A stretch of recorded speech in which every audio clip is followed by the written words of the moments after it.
अस्सलाम वालेकुम ladies and gentleman, नई वीडियो में खुशामदीद कहते हैं इस शख्स को तो आप लोग जानते ही होंगे। जी हाँ, इनका नाम है अदनान समी। अदनान समी ने 5 साल कबल जो है वो पाकिस्तान की नेशनैलिटी को छोड़ के इंडिया की नेशनैलिटी इख्तियार कर ली थी, और पाकिस्तान और इंडिया की कशीदगी के हवाले से अदनान समी ने ट्विटर अकाउंट पर एक पोस्ट की थी जिसमें पाकिस्तान के ख़िलाफ़ उन्होंने बात की और आखिर पे जय हिंद का नारा भी लगाया, और उन्होंने ये भी कहा कि मोदी तुम कदम बढ़ाओ, हम तुम्हारे साथ हैं। तो जितने भी पाकिस्तानी हैं वो इस बात से हर्ट हुए, और सोशल मीडिया पर उन्होंने आईएसआई एजेंट के हवाले से जो है अदनान समी के हवाले से कुछ पिक्चर्स एडिट की और मीम्स वगैरह बनाए।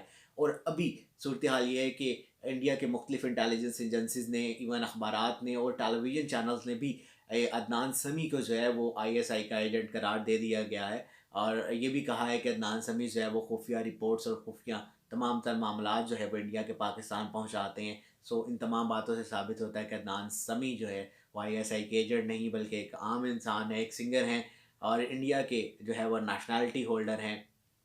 लेकिन फेसबुक के थ्रू ये एक पैगाम, एक मैसेजेस, एक मजाक ने जो है वो उनकी जान जो है वो ख़तरे में डाल दी है। और अभी जो है वो उनको इंडिया से निकालने के भी कुछ जो है वो ख़बरें जो हैं वो सामने आ रही हैं। सो मैं यही कहना चाहूँगा कि फ़ेसबुक जो है वो एक इंतहाई पावरफुल मीडियम है। सो जंग के हवाले से और इंडिया पाकिस्तान की कशीदगी के हवाले से तस्दीकशुदा और गैर तस्दीकशुदा ख़बरें हरगिज़ मत शेयर कीजिए। अपना ख़्याल रखिएगा। पाकिस्तान ज़िंदाबाद। अल्लाह हाफ़िज़।